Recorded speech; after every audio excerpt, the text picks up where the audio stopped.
I'm sorry. I was like scratching when I hit the record button because of these bug bites.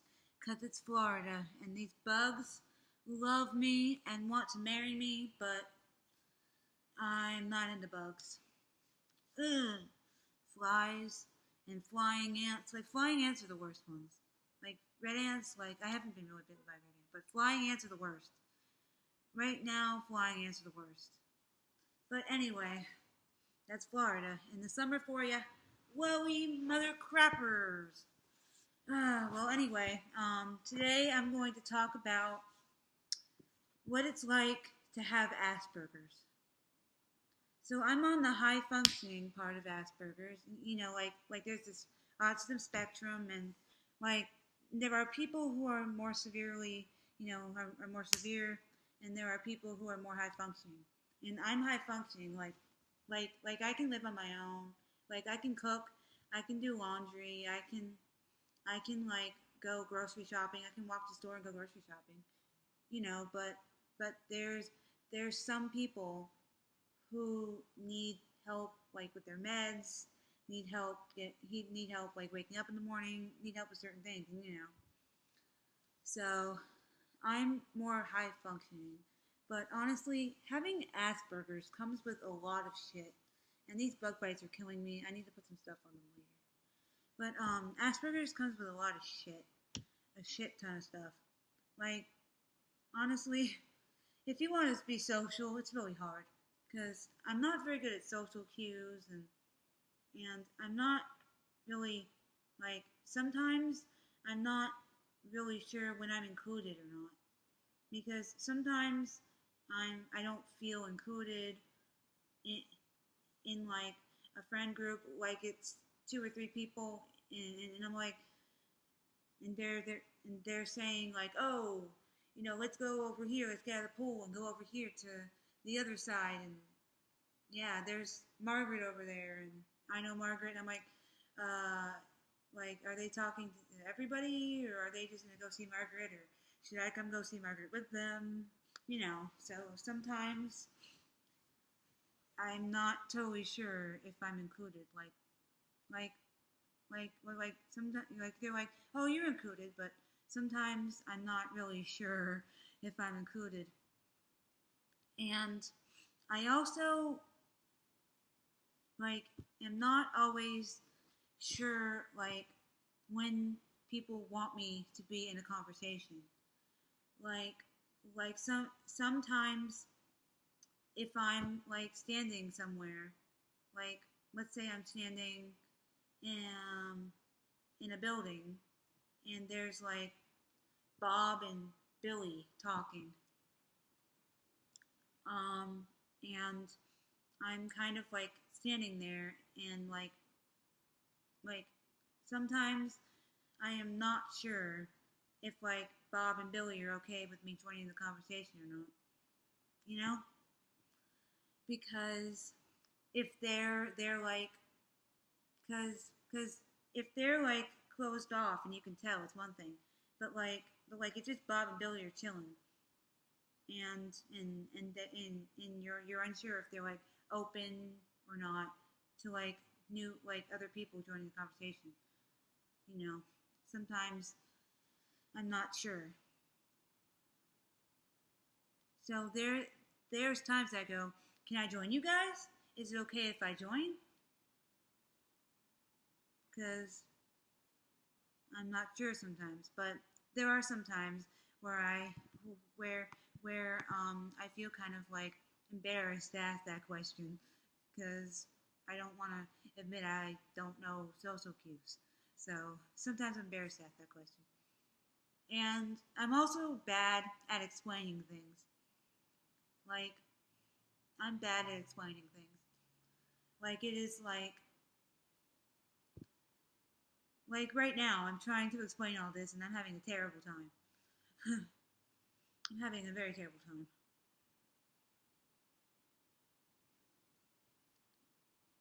And so I'm bad at directions too. Like just sometimes with my processing, I'm bad at directions. But that is some of the things that I'm not really good at. So here, so with being like autistic, like on the autism spectrum, people can have stuff that they're really, really into, like like they might be into Disney, or they might be into video games, or they might be really into fashion, or really into movies, or really into electronics and yeah, that stuff, or photography. Like like autistics and Asperger people with Aspergers, or people who are autistic, like some a lot of them have something that they're really into. Like for me, I'm really into music and just like the LGBT culture and community and music, and like music is my fucking life. You don't even know how much I love music. Like words can't even describe it. How much I love music. And my friend's brother, my best friend's brother, is autistic, and he is a little more more like autistic. Like he is a little more like disabled than I am. I don't like to use that word, but I'm gonna use it right now because that's the only way I can think of explaining it. Because he is more disabled than I am, and he like memorized all the states and all the flags and all the breeds of dogs, and he knows a lot of stuff. If you ask him complicated math, he can do it in his head. Like 12 times 17 to the second power divided by 1. He could tell you that. Like me, I'd have to get a calculator and a piece of paper, and it would take me like an hour to do that problem. That's how bad at math I am. But he can just like take like a few seconds and spit the answer out. And he he knows birthdays and countries and cities and states, and he is really good at that stuff. He's a genius. And then one of my other friends who's on the autism spectrum, he is high functioning like me, and he has a really good memory. Like he remembers things easily, and he is really really into like Disney movies, and like Disney, and like the fairy tales and photography, and like like the cosplay and the Disney like movies and Disney characters, and like fantasy stuff like The Hobbit, Lord of the Rings, and so he's into that stuff. And as I said, I am really into music and the LGBTQ community, and I'm actually like, I would say I'm gay. Yeah, just putting it out there. My mom tells me not everybody needs to know your sexuality and stuff. That's personal information. But I don't just tell people. Like I get to know people, and they become my friends, or we get friendly, and we're on good terms, and once I get to know people more, I tell them more personal things about me. But I just don't go, "Oh, hi, I'm Gabriella. I'm a lesbian." That's not you know like I do have trouble with some social cues and stuff, but I know what's appropriate versus what's not appropriate. I usually know what's appropriate versus not appropriate, you know. But some people who are autistic, or stuttering problems.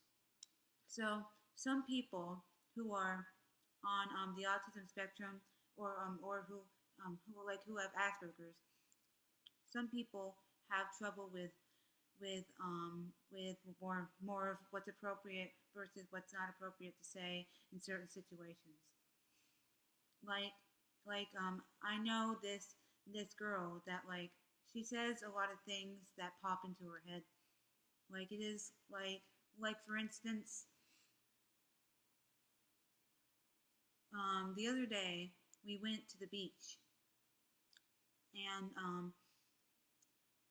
I was with several people and she was talking about her phone battery and how to optimize it, which she's told us like 5 times in the past week.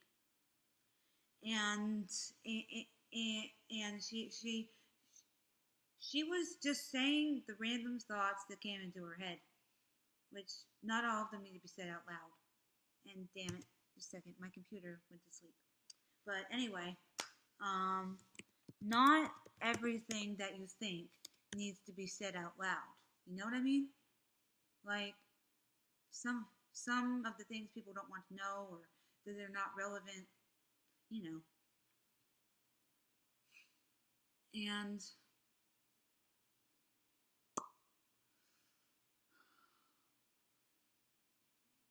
so different people have different things going on. Like like there's a whole spectrum of like autism and a spectrum of of like Asperger's. Like Asperger's is usually on the like higher functioning side, but there are some that are a little bit lower functioning ish. But um I know this guy who has boundary issues. And some people on the autism spectrum, like some people with Asperger's have boundary issues. Like like like they aren't sure when they're sitting too close to you or or they might put their arm up or something and they might get into your personal space or your personal bubble, you know.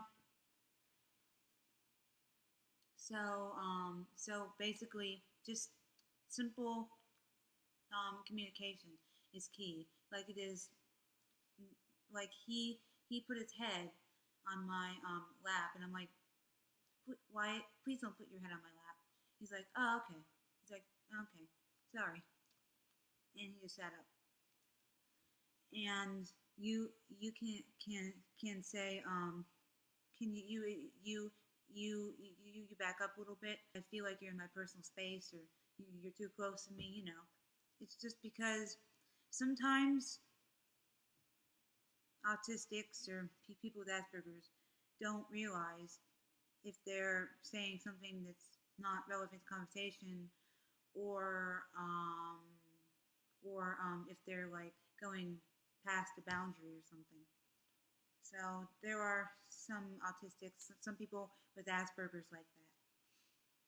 I am usually not one of them, but every once in a while it happens. Every once in a while, but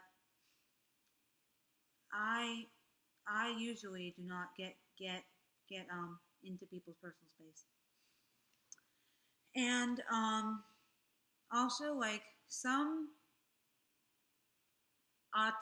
some people with Asperger's, some autistics don't like being touched a lot.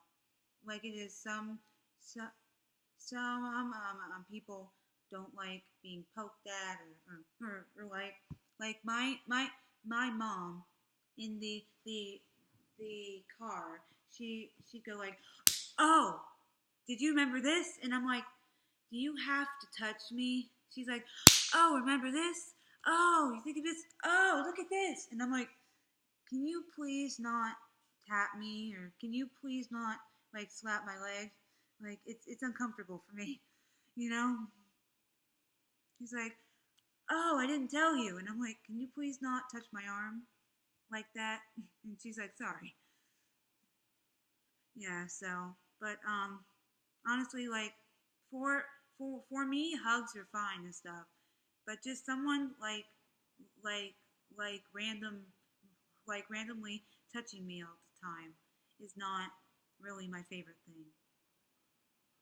Like usually if you know that somebody's autistic or somebody's on the spectrum, on the like as Aspergers or something, and like honestly, just with anybody, if you aren't sure, you can always ask them, is it okay if I hug you? Is it okay if I touch you? Like, you know, like is it fine that I tapped you like earlier? Or, you know, just like let me bring this up too. Like people with Asperger's and some people with Asperger's and people on the autism spectrum. Sometimes it is hard to get hints. Like like I don't like this word. What's the word? Like neurotypical people. I don't like that word. But people who do not have Asperger's or are not on the autism spectrum, like a lot of times can they can like get hints, like it is someone like nudging, like like me. I'm like, what are you nudging me for? Like what are you thinking? Like like I don't always get subtle cues. Like I don't always get subtle cues like come over here, or, or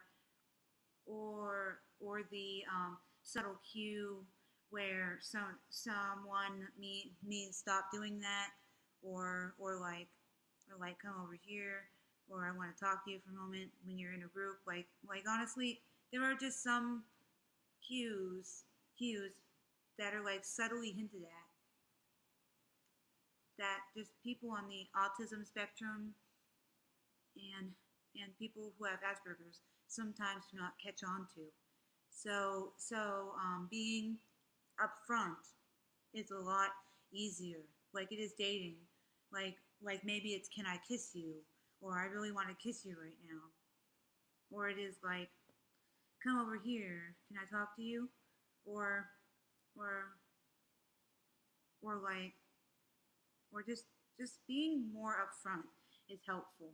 You know, just being more upfront rather than trying to hint things makes it a lot easier for us. So that is a little bit about what being on the autism spectrum is like, and what having Asperger's is like. And there are high functioning people and low functioning people, and I'm high functioning.